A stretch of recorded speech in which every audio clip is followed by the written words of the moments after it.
Welcome to the Dr. Nikki Starr Show, a podcast to support you in your spiritual awakening and personal development. As a spiritual teacher, healer, and intuitive coach, my intention is to empower you to live your ultimate potential and your ultimate life. As a former medical doctor and mystic, my role is to bridge the gap between science and spirituality to support you in understanding more of your multidimensional aspects. I share on a diverse range of topics, and it's all to support your greatest becoming. My mission is to continue reaching millions of people for the healing and awakening of humankind for the creation of the new earth. Thank you for being here. Hello, beloveds.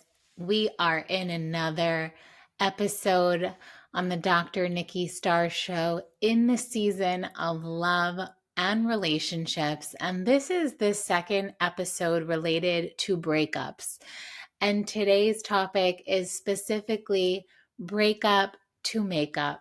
So I'm speaking to the couples and the people who find themselves in on and off relationships. And if you find yourself currently in a breakup where you're not sure if this is the end, or you may be feeling like you want to go again. And this episode is all about relationships like this. And I know because my current relationship is and was like this. Hopefully by now we are complete with the breakups. But what we find is oftentimes you can have fights or you can break up. And you can have moments of needing space or you can break up. And just as I talked about in the last episode, the gift of a breakup, sometimes when you're dating someone, going through a breakup is actually the best medicine you can have for the relationship. And I'll share a few scenarios as to why, and ones that I have personally experienced and also have seen in my own clients as well. And so firstly, I just want to applaud you if you are in love and you are in the game of love. And if you are working through trying and challenging times in a relationship, because the easiest thing we can do is run away. And oftentimes that's the thing that fuels a breakup in a relationship, is because it just feels too hard and it feels like too much and you just feel like forget it and you want to throw in the towel. And sometimes that can absolutely be serving, and everyone has their unique boundaries of when they feel like that's it. I'm done. I'm complete. Like I'm over this.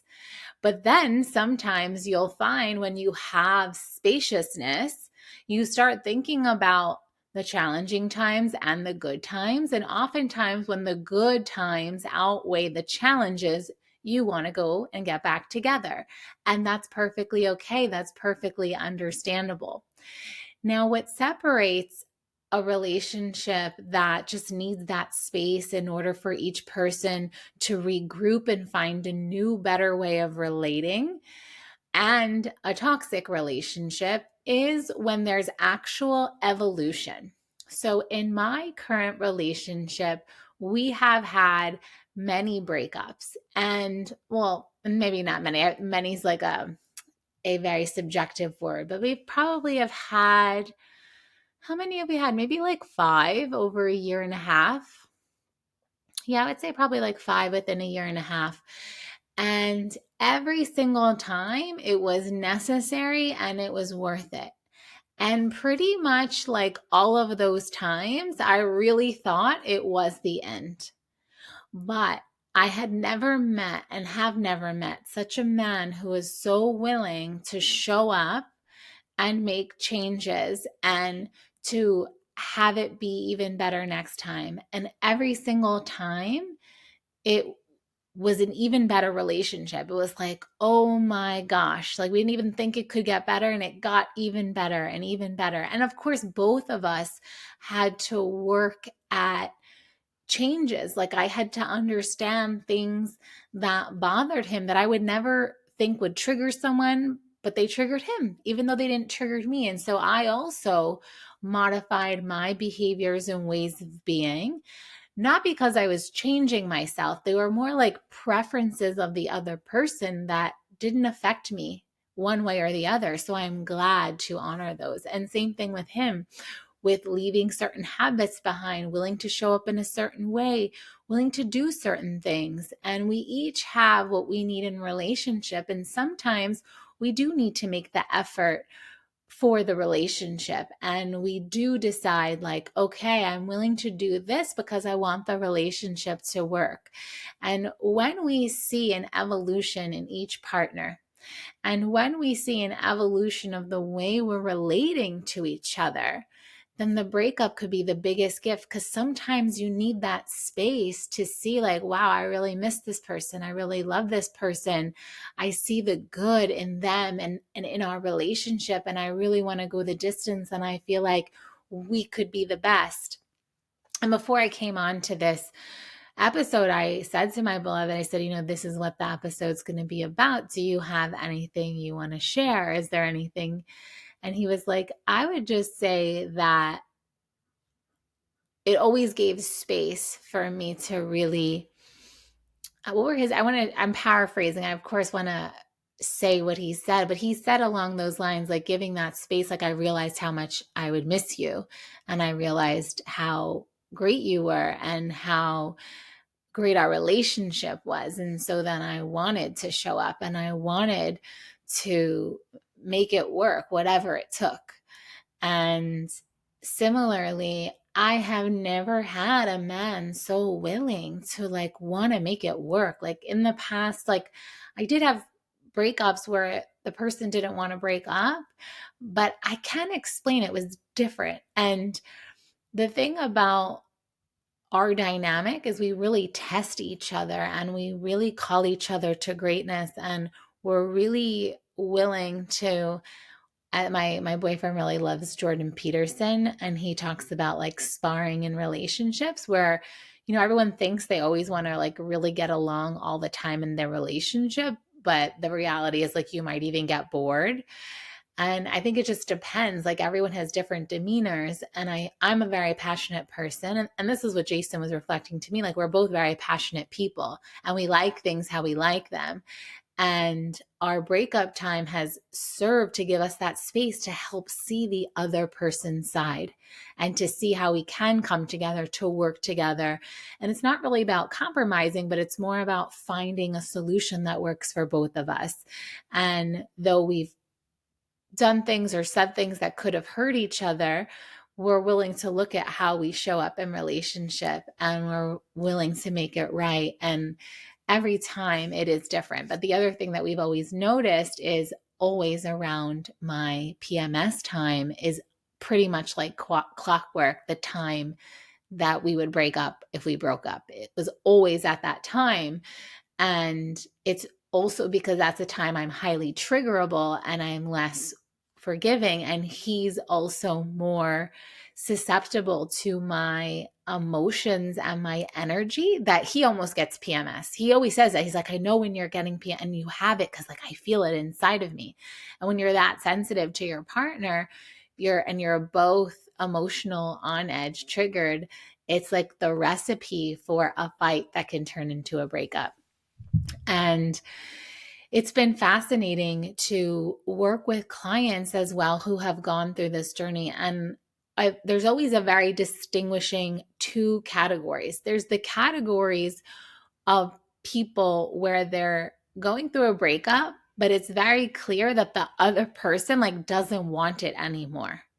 They're distant, they're not really responsive or communicative, they weren't really showing up in relationship in the first place. And there's not a willingness from that side. And in those circumstances, I always recommend my clients to let that person go.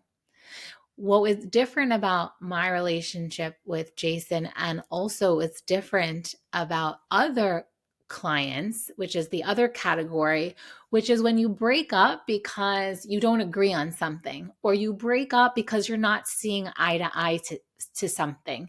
It's not that you don't want to be together, is that there's differences and there's disagreements that you're having a hard time finding a solution. That's a different category. And that's the category that's worth working it out. That's worth, maybe you do need the space to really see if it can work. But if you're both committed to each other, you both want to be with each other, it's not like your eyes are looking elsewhere, you want to be with other people, or you're trying to get with other people. That's the situation where it's serving to end the relationship. But if you are both with eyes for each other and really want to be together, and there's a lot of great potential in the relationship, and there's a lot of great substance already there, the breakup can serve for you to reflect of like, what's really important to me? Am I willing to make changes and shifts that can serve the relationship where I don't feel like I have to compromise who I am or my values? And am I willing to work to find a solution? And we have put solutions in place, even though we don't always follow them, because we love spending time together. We've said, okay, when it's my PMS time, we have to have more space. Like we have to spend the days apart, like so that we end up missing each other versus like getting into what he calls a row, or what I would call like a fight or a disagreement. And it's really about sticking to your strategy, because if you know the things that set your partner off, you're going to be mindful not to do that. And even today, I was tested with that. Like, my beloved does not want me to talk about my past, like past relationships, past men. Like, whereas I'm like, what's the big deal? Of course, we all have a past, but everyone is different. So that's the thing that will trigger him the most. And so it's like, okay, I get it. I understand. And so now I'm really mindful and I think before I speak. And even though I value honesty and transparency, I understand his value in not wanting to know those things. So even today, as we were planning a vacation, we were looking at one place in Mexico, this island called Holbox that I love. And I had been there in the past with someone. He's like, who are you there with? And I was like, and I had a moment to like stop, and I was like, it doesn't matter, it's the past. And then we kept going, and then he went to say he was tried again, and I was like, it doesn't matter, it's the past. And thankfully it was able to pass without any triggers or anything like that. And it's beautiful when you meet someone and you both really want to make it work, but you're challenged in your way of relating, in your way of communicating. And you just need to have that pause and that breath and that opportunity to mastermind and strategize of, okay, how can we avoid those situations? And it's not really like avoiding, it's more like, how can we be mindful to not trigger each other on things that perhaps they need healing, but perhaps they're just a preference, right? Like, for example, if I'm trying to think of other reasons that I've had certain clients break up on and off, on and off. Well, sometimes, for example, if there's like trust issues, for example, that can be really challenging, and that has to be built over time. And oftentimes I've had couples be really challenged when they have long distance. And so I'm not a fan of long distance relationships. I feel like that's a reflection of a part of you that's not fully available for a relationship. So of course there may be life circumstances, and in certain moments you spend time apart, but if that's the standard, I think that you really want to work towards that it's temporary, and that you're going to find a way to be together and be in the same space where you're seeing each other, I would say at least 4 times a week. Like, you see each other more than not see each other.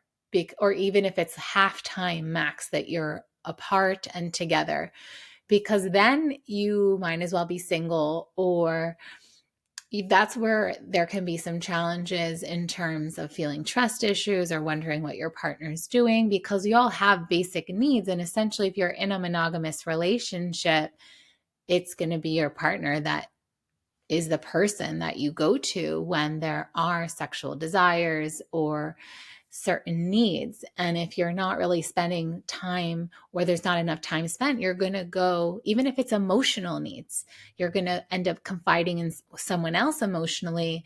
And that is another way of intimacy, is emotional connection as well as physical connection. So it's really important if you are a couple that you find you're breaking up and getting back together and you're dealing with long distance, that you've resolved the distance and you find a way to live together, at least or at least be together in terms of hour wise, like half of your life together, or I should say half of your waking hours, but even still, like half of the week, you want to be sleeping next to that person, just so that you can confide in your partner for your basic needs of relationship and intimacy, and both emotional and physical. I've also noticed where couples have been on and off because of lifestyle issues, but more where I don't want to give away any identifying information. I would say lifestyle issues where one partner had a job or was doing lifestyle things, let's say like going out a lot or drinking a lot, and the other person was feeling like it's time to settle down now. It's time to think about creating a family. And here's where that could be very well the end of a relationship, because you start to enter into different phases of life. Even if you met in the college phase or the party phase of your life, and then eventually some people feel a call to move away from that and start to settle down to have a family. And I think it's really important to say that starting a family doesn't mean you have to like not have a life. Absolutely not. Like you can absolutely have a great time and travel and do all wonderful things and enjoy life and go to restaurants and go to events and all that while you still have a family. But staying out till wee late hours of the night and engaging in certain substances is not conducive to conceiving a child, let alone having a family. So I could see where there was a few couples I worked with where they were entering into different phases of their life. And so they found themselves kind of fighting over that. And then when they'd have time apart, they really missed each other. And so there can be a compromise. Like maybe it's one time a month, or not necessarily engaging in substances, but going out for a party, etc., or one time a week, depending on what the frequency was before. So there's ways to find solution that work for everyone. But it does require both people to be willing to engage in the habits of the other, what's being desired. And so that is where you can find a solution that works for everyone, because generally, if you both met and you were both extroverts and social butterflies, and then you're not expected to just stay home and sit home, but it's finding that balance that works for both of you, that feels comfortable and good. And so I can think of that couple. Other couples I've noticed that have gone through their challenges of deciding they're going to stay together or break up was also when one person went through a drastic transformation, like a spiritual awakening. Or so that's one. I'm thinking of two couples in particular now where the woman had more of like a spiritual awakening, and she was wanting to explore that more and found that it was distancing from her partner. And in this other case, she was willing to try things together if he was, but he really wasn't willing. And here is where you always want to take a look and see, like, are you willing to try new things for your partner? You can't expect them to stay the same their whole life. And we want to see our partners grow and evolve. And are you willing to try new things? And I always say yes, because it's a gift. It keeps the relationship exciting and fun, and you discover new things about each other. And so I really feel like that's an easy fix if the other person is willing to go on a journey too and experience new things together too. And it's not just one-sided. The partner can also decide, okay, yeah, let's try these new things together. I'm also thinking of another couple that was challenged by both spirituality and distance. and they really wanted the same life. It was just like little fights, especially when they had time apart, that would get the best of them. And they were putting divorce papers in, and they decided not to, because we were able to create a schedule and a timeline of, okay, this is how the travel schedule is going to be, this is the vacation schedule, this is, and just having that clarity and knowing that they would see each other. And he was the one that went more on a spiritual path, and she was willing to leave behind more of the partying, and she entered into couples coaching with him, and it was really a beautiful story. And what it comes down to again is, where I did a whole episode on this, is willingness. So you can break up 20 times, and if there's the willingness to get back together and the evolution, I believe it's okay. Because I think that both people just say like, it's over, because you're in a triggered emotional state, versus being like, I just need space. Like, let's come back and talk about this in 24 hours. Then you wouldn't even go through the breakup.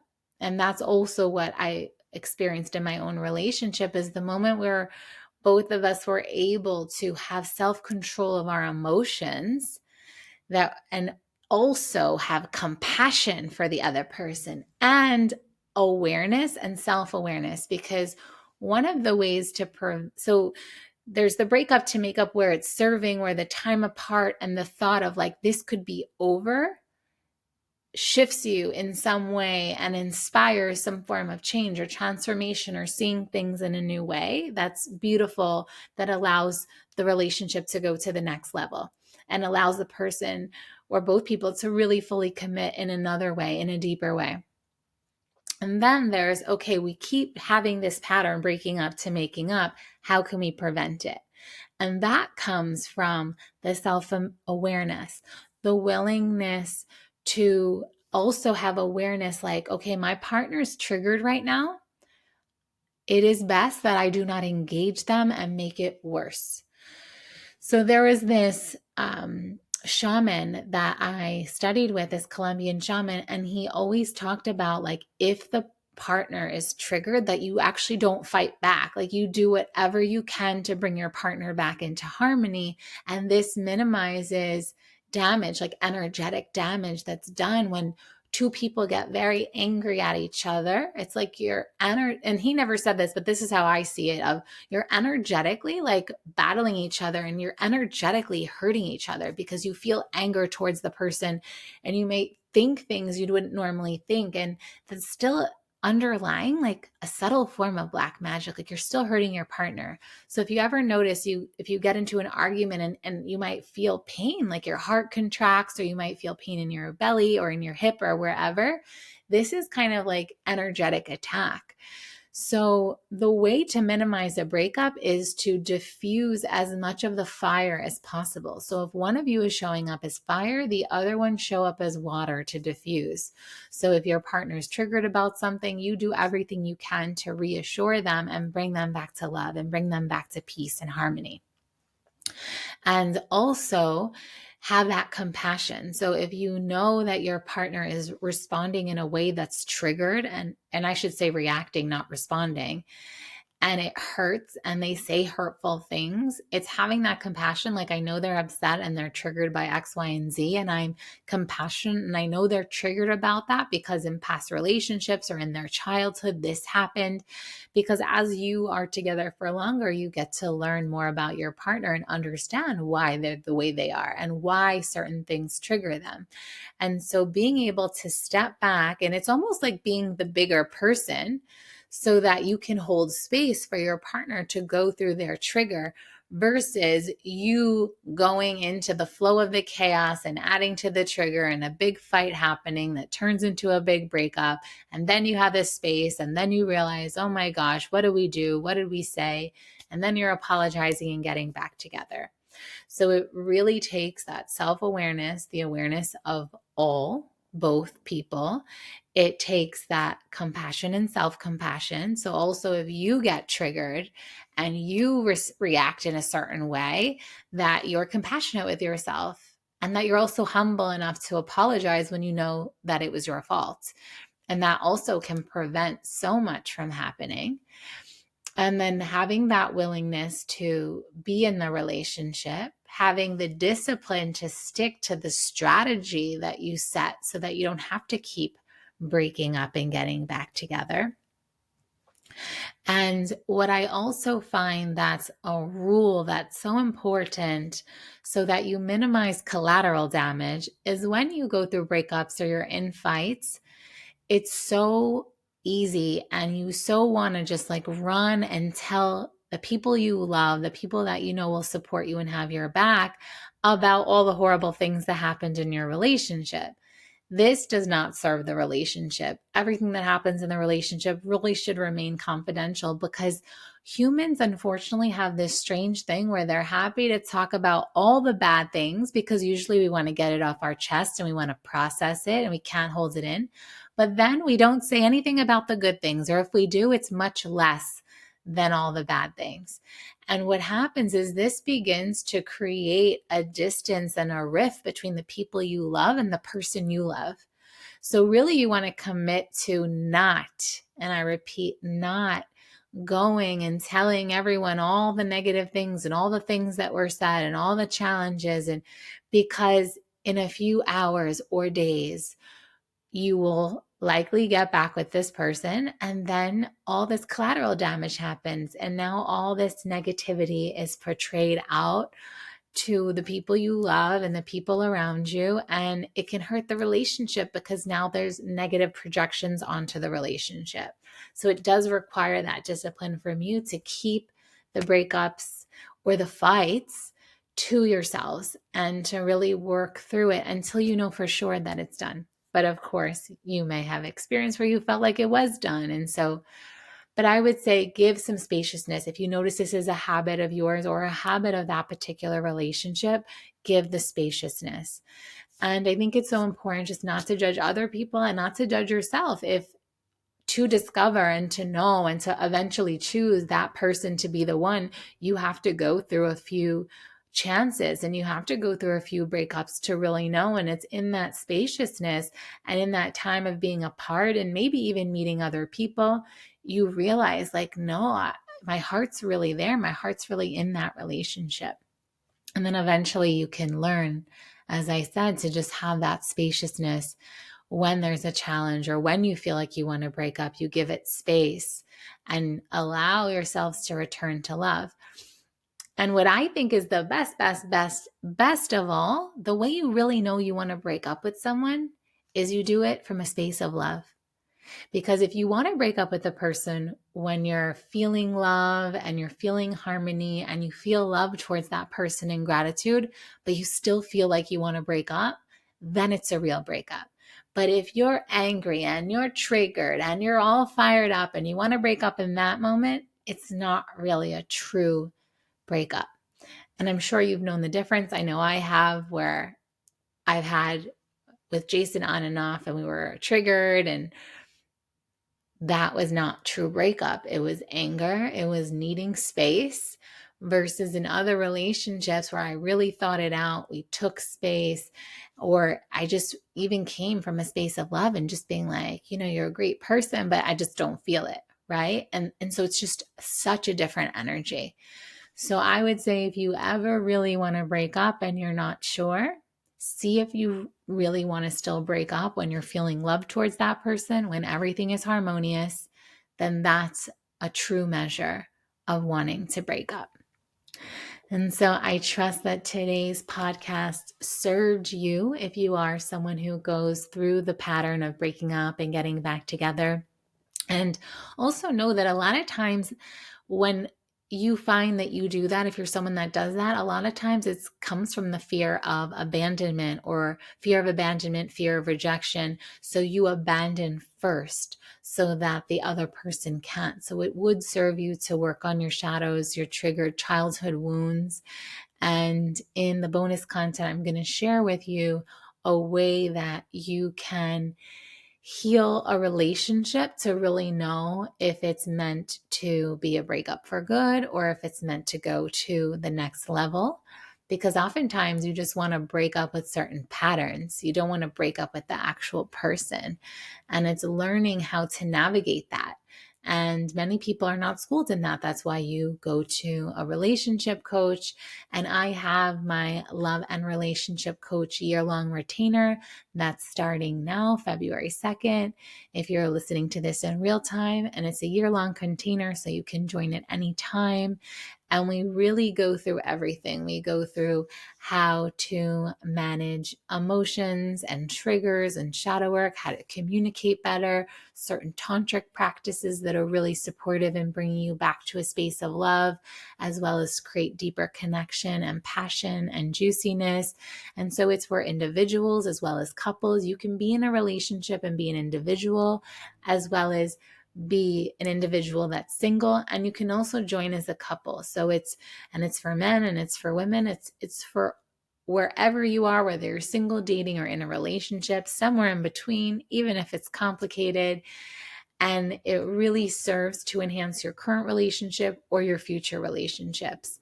And I'm so passionate about love and relationships. So I'm so grateful that this offer came as a download during the 40 days of Kali chanting the mantra. And there's so many bonuses included.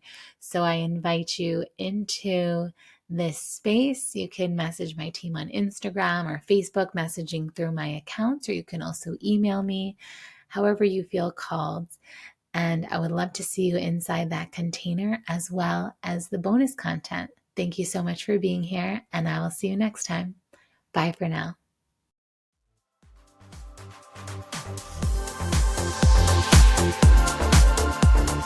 Thank you for tuning in to another episode of the Dr. Nikki Starr Show. Please like this podcast and share it with anyone you feel would benefit.